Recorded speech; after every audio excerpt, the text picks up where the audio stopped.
गया तो माननीय मुख्यमंत्री जी को चुनौती न दें। और आज तक कोई मुख्यमंत्री हुआ, उत्तर प्रदेश बहुत सारे मुख्यमंत्री हुए, लेकिन किसी ने माफियाओं को मिट्टी में नहीं मिलाया, माफियाओं के इशारे पे सरकार चलाया। होते ना तो वो चिल्ला के गला फाड़ के बोलते, जिसकी वो बात कर रहे हैं जब ये पद पे नहीं थे तो वो सांसद थे, जब ये पद पे नहीं था तो वो विधायक थे। तो अपनी प्रधानमंत्री बनने जा रहे ना, नहीं बनाएंगे। योगी आदित्यनाथ जी देश के प्रधानमंत्री बनने जा रहे हैं, वो भी भारत देश के। हाँ।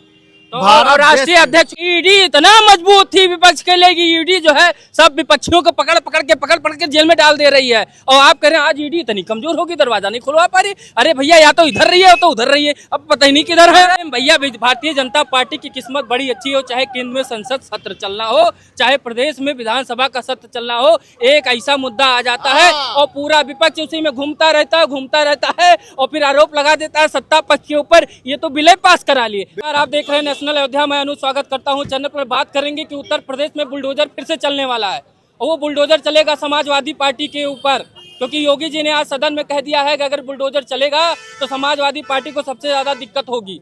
बुलडोजर चले तो समाजवादी पार्टी को दिक्कत होती है और ना चले तब भी दिक्कत होती है। सवाल करते हैं बुलडोजर योगी जी का कहाँ चला गया। अब योगी जी कह रहे हैं बुलडोजर चलवाएंगे और सवाल फिर सदन में कह देते हैं भारत देश में दो नमूने हैं, जब भारत की संसद चलती है और प्रदेश का सदन चलता है तो दोनों लोग विदेश चले जाते हैं। अब दो नमूने कौन है ये भी जनता से बात कर लेंगे और बात करेंगे कि बुलडोजर कार्रवाई से समाजवादी पार्टी को दिक्कत होने वाली है क्या वास्तव में, क्योंकि जो नाम आ रहा है वो कह रहे हैं कि जो फोटो दिख रहा है वो अखिलेश यादव जी और उनके समाजवादी पार्टी के जो बड़े बड़े नेता हैं उनके साथ। लेकिन अखिलेश यादव जी पीसी में कहते हैं हमारी फोटो तो योगी जी के साथ है, हमारी फोटो तो ब्रजेश पाठक के साथ है, हमारी फोटो तो अमित शाह जी के साथ है, हमारी फोटो तो प्रधानमंत्री जी के साथ में है। तो क्या सब इन सब में सम्मिलित है क्या कहेंगे भैया ये जो है बुलडोजर कार्रवाई जो चलेगी समाजवादी पार्टी को वास्तव में दिक्कत होगी या योगी जी डरा रहे हैं कहीं ना कहीं लोग? देखिए ये सब मुद्दा विहीन बातें हैं। पहली बात तो इस जो मुद्दे को सदन की गरिमा को खराब किया जा रहा है कि कप सिरप जैसे मुद्दे को सदन में इतना समय दिया जा रहा है और 20 दिन से मीडिया सिर्फ इसी के पीछे लगी हुई है, कप सिरप। देखिए कप सिरप को कांड को पकड़ा किसने? इसी गवर्नमेंट ने पकड़ा ना, इसी गवर्नमेंट ने पकड़ा ना। और जो लोग इसमें सम्मिलित थे उनको जेल भी भेजा ना। खाद्य पदार्थ के आयुक्त रोशन जैकब जी का जो है प्रेस कॉन्फ्रेंस भी आया और उस पर उन्होंने वक्तव्य दिया कि कफ सिरप से यूपी में कोई भी जो है बच्चा डेथ नहीं हुई है, जो कि आंकड़ा सही निकला। तो पहले तो मुद्दे को भड़काया गया। देखिए आज से 10 दिन पहले का मुद्दा बहुत ही बड़ा था कि कफ सिरप से 100 बच्चे मर गए, क्या हो गया, जो कि जांच में प्रारंभिक जांच में निकला कि ये कहीं और किसी और प्रदेश का मुद्दा था, जो और कोई दूसरी कंपनी थी वो आई, यहाँ का मुद्दा खत्म हुआ। देखिए कफ सिरप से भी ज़्यादा ज़मीनी मुद्दे हमारे सदन की गरिमा को जो बरकरार रखते हैं, हमारे आम जनता को जो लाभ पहुँचा सकते हैं, वो सब है। ये राजस्व का मामला है। सरकार अखिलेश जी कह रहे हैं कि योगी जी जो है सजातीय लोगों को बचा रहे हैं। वो सजातीय लोग कौन है? क्या उत्तर प्रदेश में सजातीय लोगों को बचाया जा रहा है? कौन सजातीय है? अमित सिंह टाटा का नाम आया है इसमें। अमित सिंह टाटा कहाँ है इस समय? पूर्व सांसद जी का भी नाम आ रहा है। पूर्व सांसद जी का नाम कोडिन भैया के नाम से संबोधित कर रहे हैं। पूर्व सांसद जी का नाम किसने लिया आप बताइए? पूर्व सांसद कह रहे हैं, पूर्वांचल के हैं, प्रधानमंत्री जी के बगल वाले जिले के हैं। इतना तक तो कह दे रहे हैं ना। इसलिए कह रहे हैं ना क्योंकि जान रहे हैं कि वो गलत बोल रहे हैं। अगर सही होते ना तो वो चिल्ला के गला फाड़ के बोलते, जिसकी वो बात कर रहे हैं जब ये पद पे नहीं थे तो वो सांसद थे, जब ये पद पे नहीं था तो वो विधायक थे। तो अपनी वक्तव्यों की गरिमा को हमेशा उतना ही बोलना चाहिए, मुद्दा विहीन नहीं होना चाहिए। कफ सिरप का जो मुद्दा है, मुद्दा राजस्व का है, जिसमें पूरी टीम लगी हुई है और जो दोषी हो उनको सजा मिले, बिल्कुल मिले। लेकिन मुद्दे को गलत भटकाना कि इसमें 100 लोग मर गए, 150। देखिए आप प्रदेश के मुखिया रह चुके हैं, एक मुखिया को मुद्दा विहीन बातें करना ये कथाकथित शोभा नहीं देता। आज से 10 दिन पहले मैं भी बड़ा डरा हुआ था कि कब ऐसे कौन सी सिरप बन गई जो है कि आज 20 दिन से विपक्ष कब सिरप कर रहा है। लेकिन आज जब सदन चल रही है, सदन में जो है जमीनी मुद्दों को उठाना चाहिए, तो यहाँ भी जो है विपक्ष कब सिरप पी रहा है, कब सिरप पी के खुद नशे में हो जा रहा है। अरे और भी मुद्दे हैं देश के, प्रदेश के, आप उसको उठाइए। दो नमूने कहने की क्या जरूरत पड़ गई आज? देखिए 2 नमूनों की जो बात कही है ये सब राजनीतिक स्टंट है जो नमूने होते हैं। अब विदेश जाने की बात पे तो हम आपको कहेंगे कि आप अगर दिल्ली वाले भैया की बात करेंगे। तो बिहार चुनाव हुआ और रिजल्ट आया नहीं, भैया जी विदेश चले गए जो है। तो ये राजनीति कैसे चलेगी कि आप जो है जनता को बैठा के ईवीएम मशीन तकवा रहे हो, हाँ, और अपना चले गए जो है विदेश। उनका साथ तो कश्मीर के, जम्मू कश्मीर के मुख्यमंत्री भी छोड़ दे रहे हैं। कांग्रेस के षड्यंत्र में हम कब तक फंसे रहेंगे? कांग्रेस इसी वोट चोर और SIR के मुद्दे में हमको फंसा के। हमने क्या कहा, ये शुरू से चाहे कोरोना का मुद्दा हो तो भड़काना है कि कोरोना में करोड़ों लोग मर गए। उसके बाद महाकुंभ हुआ, महाकुंभ में मतलब 50,000 10 लाख लोग मर गए। इस तरीके के मुद्दे को बिना ये किसी भी स्ट्रेटेजी पे सुने हुए, देखे हुए, बिना कोर्स किए हुए बस चले आते हैं। कौआ कान ले गया कौआ कान, लेकिन बाद में पता चलता है कि कान हमारा यहीं पे। जब तक सजातीय लोगों का नाम नहीं लेंगे अखिलेश यादव जी की राजनीति नहीं चलती है। बार बार सजातीय लोग, इसका क्या मतलब? देश राज्य की राजनीति करनी है कि सजातीय लोग? बार बार आप सजाती कह रहे हैं। आपको पता होना चाहिए कि माननीय मुख्यमंत्री जी की कोई जात नहीं है। वो गृह त्याग कर चुके हैं, वो सन्यासी बन चुके हैं। और एक सन्यासी की कोई जात नहीं होती है, ठीक है, वो सन्यासी है, उनकी कोई जात नहीं है। आपने देखा होगा कि किस प्रकार से उन्होंने पिछला भी रिकॉर्ड उठा के देखा होगा आपने। श्री माननीय कुलदीप सिंह सेंगर जी का नाम आया किसी मामले में, वो जेल चले गए। माननीय श्री धनंजय सिंह जी चुनाव से पहले चुनाव लड़ने से वंचित हो गए, उनको भी जेल जाना पड़ा। तो इस तरह से किसी के ऊपर दोषारोपण जाति का मत लगाइए। वो लोग लगा रहे हैं जिन्होंने खुद ही अपनी सरकार में DGP से लेकर DM SP से लेकर इंस्पेक्टर तक सजातीय बनाया था। वो लोग बार बार सजातीय नाम ले रहे हैं। एक सन्यासी हैं, एक संत हैं, महंत हैं, माननीय मुख्यमंत्री हैं, गृह त्याग कर चुके हैं। माँ बाप पिताजी का निधन हुआ, देखने तक नहीं गए, न तिरही तक किए। तो एक सन्यासी को उसकी जात से मत। पूरी समाजवादी पार्टी के मुखिया से लेकर छोटे कार्यकर्ता तक बार बार इसी मुद्दे को क्यों टारगेट करते हैं कि योगी जी के लोग। अब उनके परिवार में 3-3 बहुआ किस जाति के लोग हैं?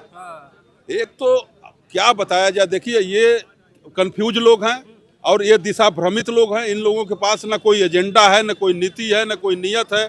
खुद परिवार में 3-3 जो है कि बहू लाए हुए हैं और कभी छतरी बता देंगे, कभी PDA बताएंगे। खुद ही गलतफहमी में है, समाज को भी गलतफहमी में डाले हुए हैं। एक संत महंत मुख्यमंत्री को, सन्यासी को, जिन्होंने घर परिवार छोड़ करके देश और राज्य और समाज को अपना परिवार मान लिया है, देश और प्रदेश के लिए जी रहे हैं, धर्म का पालन कर रहे हैं, राज धर्म निभा रहे हैं, हिंदू युवा सम्राट हैं और आने वाले समय में देश के प्रधानमंत्री भी बनने जा रहे हैं। देश के हर राज्यों से उनकी डिमांड है, लोकप्रियता बढ़ती जा रही है। लगातार दूसरी बार मुख्यमंत्री बने हैं। गोरखपुर की जनता ने 5 बार लगातार सांसद उनको बनाया हुआ है। तो इस तरह से उनके ऊपर आरोप लगाना निराधार है और जो भी इसमें जांच के दायरे में आएगा, सरकार देख रही है, निगरानी में सरकार निश्चित ही। बहुत सारे इसमें जेल में जा भी चुके हैं, जो भी अपराधी बच रहे हैं बहुत तत्काल जेल में जाएंगे। रहा सवाल, महाराज जी ने कहा है कि बुलडोजर जब चलेगा तो अब चिल्लाने मत लगना।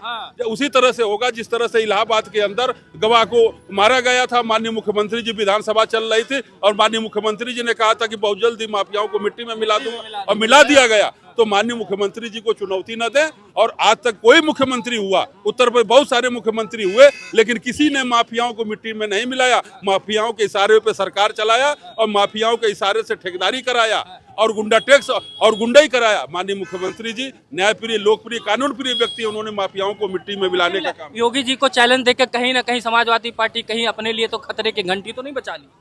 माननीय योगी आदित्यनाथ जी अगर वास्तव में संत महंत मुख्यमंत्री हैं तो जो भी हैं अपराधी, जो भी कोऑर्डिनेट सीरप में सम्मिलित हैं, चाहे जिस जात धर्म के हों, चाहे जिस पार्टी को हों, पार्टी का नाम क्यों ले रहे हैं? अपराधी अपराधी होता है, चाहे जिस पार्टी को हों, उसके घरों बुलडोजर चलावें, उनकी संपत्ति जब्त करें, उनके ऊपर कठोर कार्रवाई करें, उन्हें जेल भेजें। अपराधी की कोई जात नहीं होती है, भ्रष्टाचारियों की कोई जात नहीं होती। जो भी भ्रष्टाचारी अपराधी हैं, जात नहीं होती तो सजातीय मुद्दा क्यों उठाया जाता बार बार कि योगी जी के सजातीय लोग, योगी जी के सजातीय के लोग? जहाँ आप कह रहे हैं किसी के अपराधी की जात नहीं, धर्म नहीं, तो बार बार योगी जी को टारगेट करके सजातीय कहना कहाँ तक उचित है समाज? जब भैया सीधे साफ दिखाई देत बा कि उनके घरे में जो है इतना, एक सिपाही का घर जो है 5 करोड़ का बना है, एक सिपाही का कितना वेतन होता है जोड़ दीजिए, और कहाँ से वो बनवाया? गायत्री प्रजापति कौन थे? गायत्री प्रजापति भी अपने जेल में है और जो है उनके घर किसने? उनका साले नगर का जाके देखिए, चौराहे पन्नू जी आज जाइए, बुलडोजर से ध्वस्त हुआ है। और इन लोगों का क्या हो रहा है, क्यों बचा रहे हैं? अगर सर्दी में गर्मी चढ़ी हुई है तो बुलडोजर का मुख मोड़ दीजिए। लेकिन आप लोग नाम लेने से बच रहे हैं। अगर वो वास्तव में अपराधी थे, उसमें संलिप्तता थी, तो बार बार पूर्व सांसद, प्रधानमंत्री जी के बगल वाला जिला, ये सब कहने की क्या जरूरत है? सीधा सीधा नाम लीजिए कि यही थे, यही थे कोडिन भैया थे आप। कोडिन भैया और जो है कालीन भैया कई बार नाम आ चुका है। और सुनिए, सबसे बड़ा संशय तब हुआ लोगों को जब ईडी स्वयं आलोक सिंह का जो है दरवाजा नहीं खुलवा पा रही है। सोच लीजिए, और पूर्व सांसद धनंजय सिंह जाके दरवाजा खुलवा रहे हैं, तो आखिर मसला क्या है? धनंजय सिंह तो कह ही रहे हैं, चुनौती देके कहे, नाम लेके दिखाइए, मैं FIR दर्ज करवा दूंगा। उन्होंने ही जो है पत्र लिखा, CBI की जांच की मांग की, माननीय धनंजय सिंह जी ने ही की, और उन्होंने कहा कि देखिए जो भी दोषी होंगे, जिस तरीके के दोषी होंगे, उसको सजा देनी चाहिए। बुलडोजर से घबराएंगे तो नहीं, बुलडोजर से घबराएंगे नहीं, पहले बताइए बुलडोजर से। हम कभी घबराने वाले, जो भ्रष्टाचारी हैं, जो अपराधी, किसी जाति धर्म को, किसी भी पार्टी को, उनके घरों पे बुलडोजर चलना चाहिए। घबराने की कौन बात है? सबसे बड़ी बात है अनुज जी कि ईडी इतनी कमजोर है कि स्वयं दरवाजा नहीं खुलवा पा रही है, कोई दूसरा व्यक्ति जाके दरवाजा खुलवा रहा है, तो समझ जाइए। अभी तक ईडी इतना मजबूत थी विपक्ष के लिए कि ईडी जो है सब विपक्षियों को पकड़ पकड़ के जेल में डाल दे रही है, और आप कह रहे हैं आज ईडी इतनी कमजोर होगी, दरवाजा नहीं खुलवा पा रही। अरे भैया, या तो इधर रही है तो उधर रही है, अब पता ही नहीं किधर है। आप समझ नहीं रहे बात अनुज जी। जब ईडी गई वहां आलोक सिंह के घर पर, तो दरवाजा नहीं खुलवा पाई। धनंजय सिंह जी आए तब दरवाजा खुलवाए, तब खुला। तो सोच लीजिए ईडी में कितनी दम थी। आपको मालूम है ये बात? आप मीडिया में हैं, हाँ, लेकिन इनको मालूम है। अमर उजाला पेपर में निकला था, अमर उजाला पेपर ने। बात समझिएगा, दिल में कुछ और, मुंह पे कुछ और है। देखिए, ये सब तथा कथित जो है ड्रामा है जो चल रहा है। सदन के समय को बर्बाद किया जा रहा है। सदन में जो है मुद्दे होने चाहिए विकास कार्यों को लेके, जो जमीन पे जनता है जिनका कार्य नहीं हो रहा है, ठंडी गर्मी और पढ़ाई शिक्षा को लेके, उन मुद्दों को उठाना चाहिए। मामले में भैया भारतीय जनता पार्टी की किस्मत बड़ी अच्छी हो, चाहे केंद्र में संसद सत्र चलना हो, चाहे प्रदेश में विधानसभा का सत्र चलना हो, एक ऐसा मुद्दा आ जाता है और पूरा विपक्ष उसी में घूमता रहता है और फिर आरोप लगा देता है सत्ता पक्ष के ऊपर, ये तो बिल पास करा लिए। आप इसी मुद्दे में घूमते रहिए और सरकार बिल पास कराती रहे। मैं इस आपके दिमाग को दाग देता हूं कि आपका इतना जो है दिव्य दूरदृष्टि, आप सोचते हैं कि देखिए कि इतने खूबसूरत सदन चलने का मौका आया है कि जो है चीज़ों को, ज़मीनी चीज़ों को ऊपर उठा के ले जाया जाए, सरकार से उस मुद्दों पे लड़ा जाए जिसमें कि पब्लिक आपके साथ आए। बात समझिए, जो किसी का काम नहीं हो रहा है, किसी की, सोचिए आज इंग्लिश मीडियम के स्कूल, पहले क्या होता था कि किडनैपर होता था जो बच्चों को किडनैप कर लेता था और उनके माँ बाप से पैसा मांगता था। आज किडनैपर ने क्या कर लिया है, स्कूल खोल लिए हैं। बच्चा आता है, किडनैप होता है, पैसा मांगते हैं और दे के जाना पड़ता है, कोई FIR नहीं होती है। लेकिन उस मुद्दे को नहीं उठाएंगे क्योंकि उनमें से कितने स्कूल विपक्ष के भी हैं। क्योंकि जहाँ अपनी बात आती है वो तो मुद्दे उठाने नहीं है। अब कोडिन आधा जनता समझी नहीं पा रही, ये कोडिन कब सिरप है क्या, आधा तो यही परेशान है। कोरेक्स का नाम लेने को जान जाएगी जनता। अरे लेकिन जान तो था कोडिन भैया, कोडेक्स का सिरप पहले कोरेक्स चलता था, कोरेक्स का बेटा ही तो है कोडिन। जनता जान ही नहीं रही क्या है, और सत्र चल रहा है और सत्र में कोई बात ही नहीं हो रही। सत्र खत्म होगा, कोई ना कोई सरकार बिल पास करा जाएगी और ये रोएंगे, अल्लाह बचाएंगे। बुलडोजर चलने से किसी को परेशानी है, बुलडोजर चलने से किसी को परेशानी है। अरे नहीं, सपा वाले रोएंगे भैया, वही हाल है। दफ्तर भ्रष्टाचार, कौन है सपा है इसकी जिम्मेदार? नहीं, नाम ले लिया आप। दफ्तर भ्रष्टाचार, रोड पर भ्रष्टाचार, सपा है इसकी जिम्मेदार। गली गली में बलात्कार, सपा है इसका जिम्मेदार।